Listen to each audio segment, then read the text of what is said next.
क्या आपने कभी सोचा है, जब इस ब्रह्मांड की शुरुआत हुई थी तब सबसे महान देवता कौन था? क्या सृष्टि के रचयिता ब्रह्मा सबसे बड़े थे या फिर संसार के पालनहार विष्णु?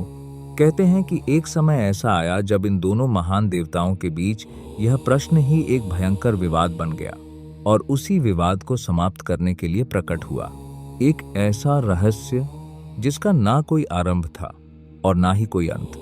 वह थे महादेव शिव। आज की कहानी में हम जानेंगे कैसे प्रकट हुआ शिव का अनंत स्वरूप और क्यों ब्रह्मा को मिला ऐसा शाप कि आज भी उनकी पूजा बहुत कम होती है। बहुत समय पहले जब यह ब्रह्मांड नया नया बना था, चारों ओर केवल असीम आकाश और दिव्य ऊर्जा थी। तभी भगवान विष्णु क्षीरसागर में शेषनाग पर विश्राम कर रहे थे। उनके नाभि से एक कमल का फूल प्रकट हुआ और उसी कमल से जन्म हुआ सृष्टि के रचयिता ब्रह्मा का। ब्रह्मा को भगवान विष्णु ने सृष्टि की रचना का कार्य सौंपा। धीरे धीरे ब्रह्मा ने देवताओं, मनुष्यों और समस्त जीवों की रचना की, लेकिन समय के साथ ब्रह्मा के मन में एक विचार आने लगा। उन्होंने सोचा, मैं ही इस सृष्टि का निर्माता हूँ, इसलिए मैं ही सबसे महान हूँ। उधर भगवान विष्णु को भी यह लगता था कि मैं इस संसार का पालन करता हूँ, इसलिए मुझसे बड़ा कोई नहीं। धीरे धीरे यह विचार अहंकार में बदल गया और एक दिन दोनों देवताओं के बीच यह विवाद शुरू हो गया।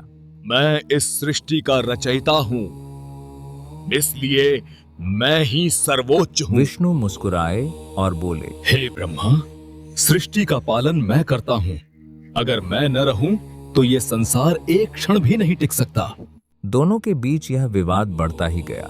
देवताओं और ऋषियों ने भी उन्हें समझाने की कोशिश की, लेकिन कोई भी इस विवाद को खत्म नहीं कर पाया। उसी समय अचानक पूरा आकाश तेज प्रकाश से भर गया। एक विशाल अग्नि स्तंभ प्रकट हुआ। वह स्तंभ इतना ऊंचा था कि उसका अंत दिखाई नहीं देता था और इतना गहरा कि उसकी जड़ भी कहीं दिखाई नहीं देती थी।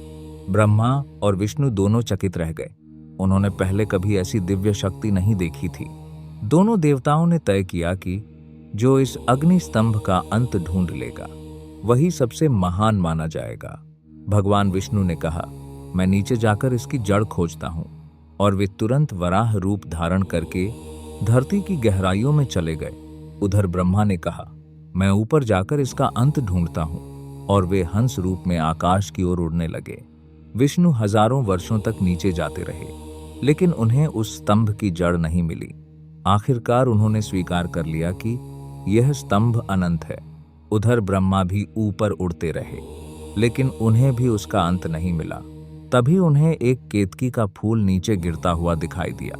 ब्रह्मा ने उस फूल से पूछा, क्या तुम इस स्तंभ के शिखर से आ रहे हो? फूल ने कहा, हाँ, मैं बहुत ऊपर से आ रहा हूं।